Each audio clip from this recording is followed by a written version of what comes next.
उपस्थित वैष्णवी वृंदा चरणों में मैं साष्टांग दंडवत प्रणाम ज्ञापन करता हूँ।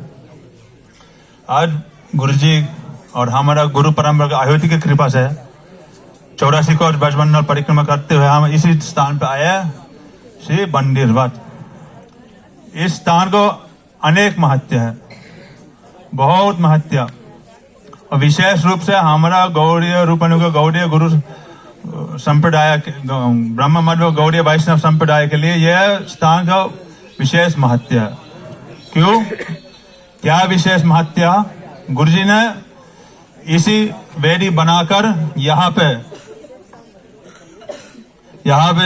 सब लिखित रूप में प्रतिष्ठित किया है। श्री बंडीर वट लिखा है, बंडीर वन का लीलाओं का सब वर्णन है इसमें। 1, 2, 3, 8, 9 अलग अलग वर्णन है। सबसे ऊंचा, सबसे पहले इन्हें क्या लिखा है? श्री श्री राधा कृष्ण युगल का गंधर्व विवाह। असली विवाह और गंधर्व विवाह बहुत अंतर है, आसमान आकाश का अंतर है। तो गंधर्व विवाह क्यों बतलाया गया है यहाँ? क्योंकि ये बहुत लोगों में ये भ्रम होता है कि राधा कृष्ण विवाह हुआ, लेकिन राधा कृष्ण का विवाह नहीं हुआ, उनका गंधर्व विवाह हुआ। इसमें बहुत अंतर है। क्या अंतर है? असली विवाह में पहले आदिवास तिथि होता है। आदिवास तिथि में सब दूसरों फैमिली को बुलाना है और फिर बहुत सारे रीति नीति नियम होता है। 1, 2, 3 दिन का प्रोग्राम होता है, कम से कम बहुत नीति होते हैं। फिर विवाह के दिन में यज्ञ होता है और पानी ग्रहण होते हैं और माला बदलते हैं, कपड़ा आपस में बांध लेते हैं, बहुत सारी चीज है। फिर तीसरे दिन और भी कुछ रीति है, वो बहू को फिर अपने घर वापस ले जाएंगे और बहुत सारे नीतियां हैं। तब उसका विवाह माने जाते हैं और वो गांव के सामने सब रिश्तेदार दोनों परिवारों के सामने हो जाते, तब उसका विवाह माने जाते हैं।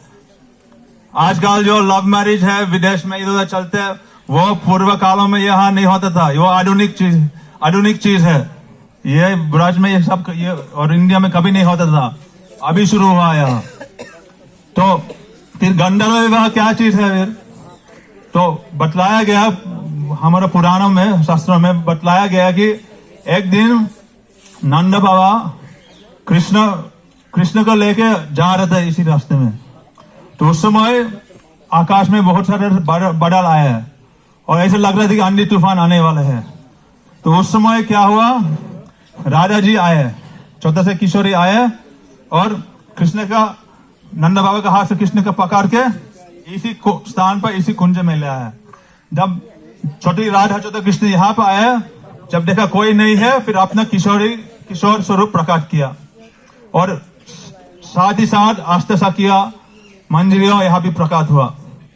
फिर गंधर्व विवाह का प्रोग्राम का लीला और खेल शुरू किया।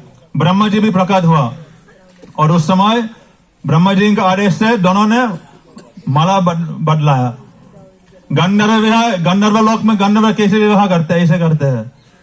ये सब रीति नीति नियम छोड़ के खाली मालाओं का बदल देंगे, फिर उसी विवाह माने जाते हैं।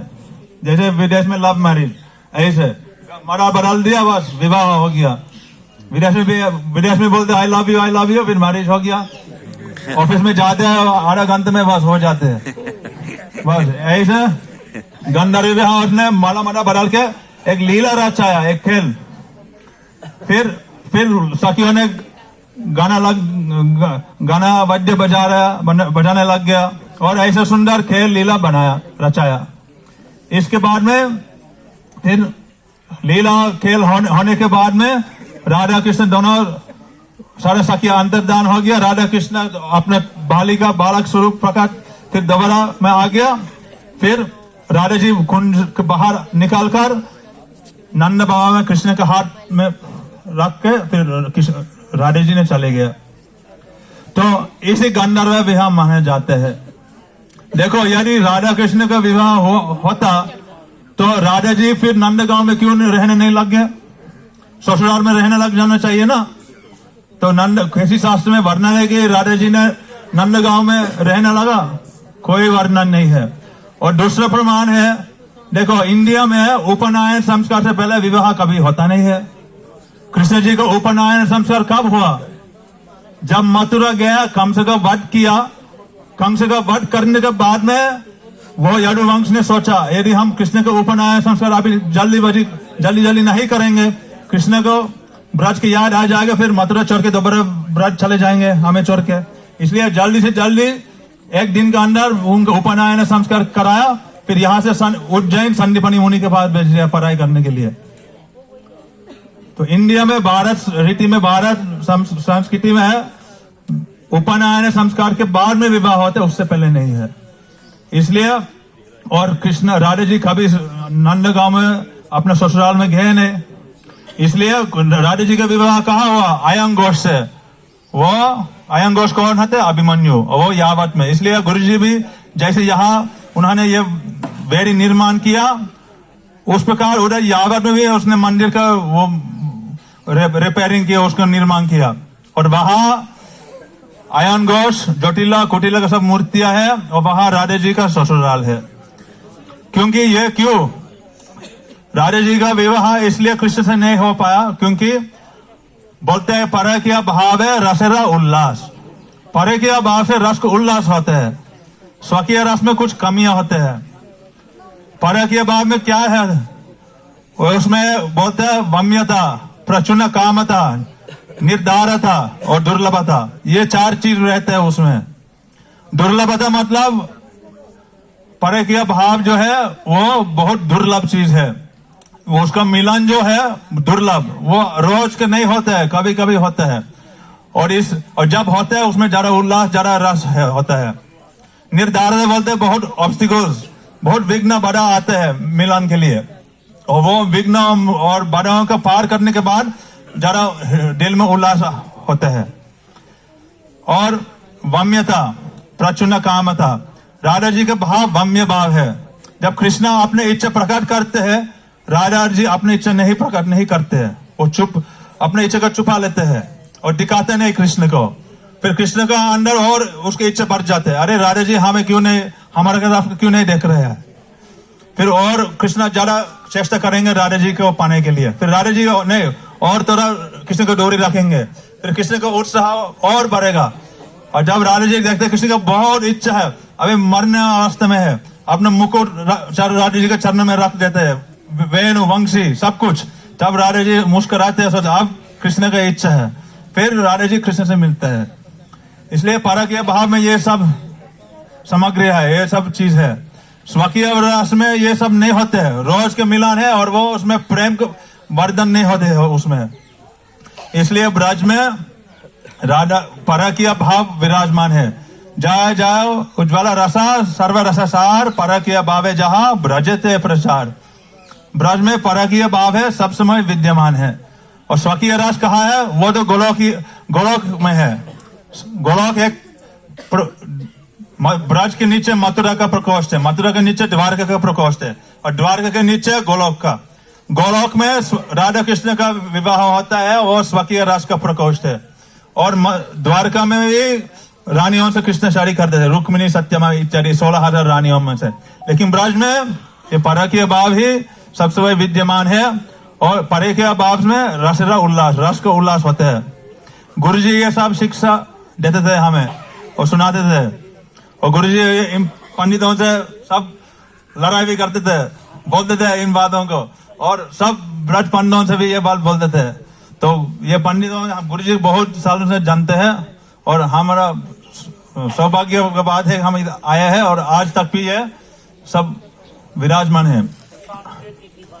हाँ ये सब लिखा है, लेकिन अभी थोड़ा सा ये पेंट सब नष्ट हो गया। यदि सब लोग थोड़ा डोनेशन करेंगे तो ये दोबारा पेंटिंग अच्छे तरह से हो जाएगा, क्योंकि अभी पढ़ने में थोड़ा कष्ट हो रहा है। उसमें और क्या क्या लिखा है उसमें? इसमें लिखा है कि सखों ने लंबा लंबा मंदिर वृक्ष का सखों का चढ़कर यमुना का पार करते थे।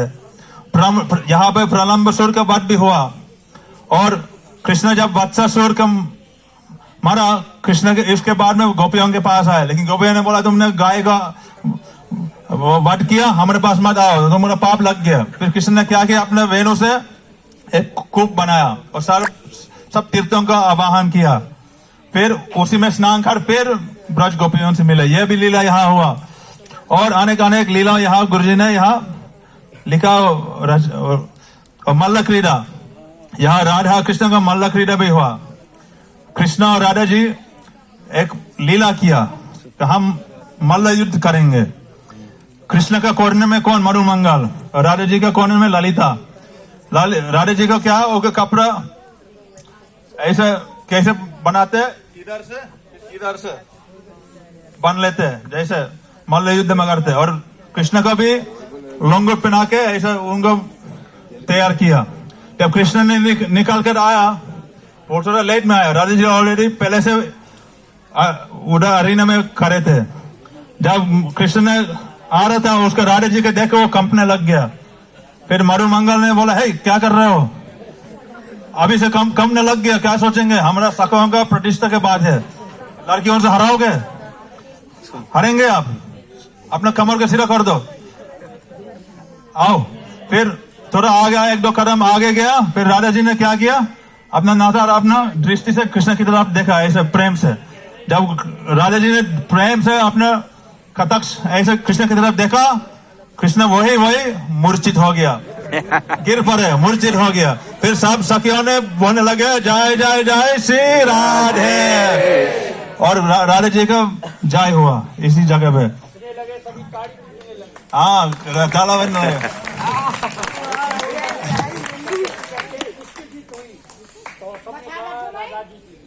क्या बोली, नहीं मेरी हुई, कैसे, अरे मैं नीचे पड़ा हुई, नाक ऊपर है, मेरे ऊपर देखो।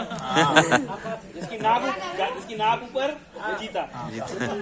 हाँ, जिसके नाम ऊपर वो जीत जाते हैं। कृष्ण ऐसे फिर पलट दिया सारी बातों को। तो यहाँ और भी बहुत सुंदर सुंदर चीज लिखा है। तो प्रारंभ के बाद, और यहाँ समीप में यहाँ वंशीवट भी है, वहां कृष्ण गोपियों के साथ रास रचाया। और यहाँ क्या लिखा है, हाँ, ये सब इन लीलाओं का स्मृति और सुरक्षा करने के लिए हमने क्या यहाँ लिखा, श्री केशव जी गौड़ीय मठ मथुरा वाले द्वारा इस वेदी को निर्माण कराया गया। हमारे कौन? त्रिदंडी भिक्षु श्री श्रीमद भक्तिवेदांत नारायण गोस्वामी महाराज। तो ये गुरु जी का विशेष कृपा से ये स्थान है अभी। और हम हर साल यहाँ ले आते थे। और इस धूल को अपने मस्तक में लगा दीजिए, इस धूल में लौटपोट खाओ और राधे राधे कहकर हम इससे आगे जाएंगे। गौर प्रेमानंद। एक मिनट, ये तेलुगु में